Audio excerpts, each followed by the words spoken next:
YSR Congress party ప్రభుత్వం కానీ ప్రజలకు చేసినటువంటి మేలు ఏమీ లేదు. ప్రజలందరూ కూడా కాంగ్రెస్ పార్టీ వైపు చూస్తూ ఉన్నారు. మరలా కాంగ్రెస్ పార్టీ రావాలని, కాంగ్రెస్ పార్టీ హయాంలోనే అభివృద్ధి జరుగుతుందని చెప్పి ప్రజలందరూ కూడా విశ్వసిస్తూ ఉన్నటువంటి సందర్భం. ఇవాళ కాంగ్రెస్ పార్టీ హయాంలో ఈ ప్రాంతంలో కేటాయించబడినటువంటి దుగ్గరాజుపట్నం ఓడరేవు కానీ, మన్నవరం బెల్ ఫ్యాక్టరీ కానీ, నడికుడి కాళహస్తి రైల్వే లైన్ కానీ ఇవన్నీ కూడా పూర్తి చేయడానికి కాంగ్రెస్ పార్టీ మాత్రమే చేయగలదని చెప్పి ప్రజలందరూ కూడా విశ్వసిస్తున్నటువంటి సందర్భం. మనకు అతి సమీపంలో రావాల్సినటువంటి దుగ్గరాజుపట్నం ఓడరేవును ఆపింది తెలుగుదేశం ప్రభుత్వం హయాంలో.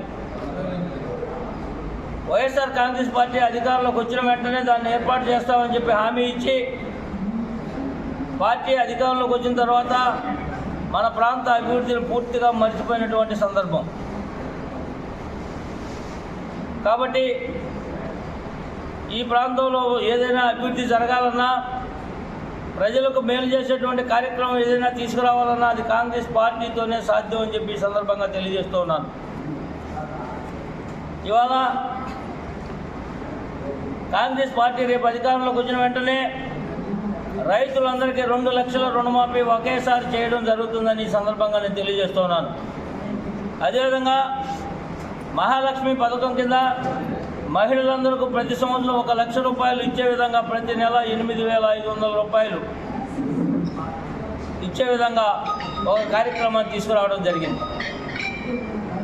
అదేవిధంగా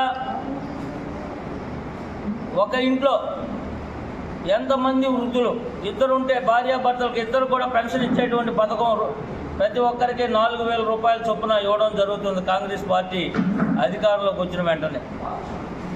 అదేవిధంగా వికలాంగులకు 6,000 రూపాయల పెన్షన్ ఇవ్వడం జరుగుతుంది. చదువుకునేటువంటి ప్రతి విద్యార్థికి ఎల్కేజీ నుంచి పీజీ వరకు కూడా ఉచిత విద్యను అందించేటువంటి సందర్భం. అదేవిధంగా రైతులకు 2 లక్షల రుణమాఫీతో పాటుగా మద్దతు ధర కల్పించే విధంగా చట్టం తీసుకురాబోతూ ఉన్నటువంటి పరిస్థితి. అదేవిధంగా ఈ ప్రాంతానికి మొట్టమొదటి సంతకం చేస్తానని చెప్పినటువంటి రాహుల్ గాంధీ గారు ప్రత్యేక హోదాను తీసుకురావడం జరుగుతుంది. ప్రత్యేక హోదా వస్తే మనందరికీ తెలుసు, ప్రతి రూపాయలో 30 పైసలు మనం కట్టాల్సినటువంటి అవసరమే లేదు. అన్నింటిలో కూడా రాయితీ వస్తుంది.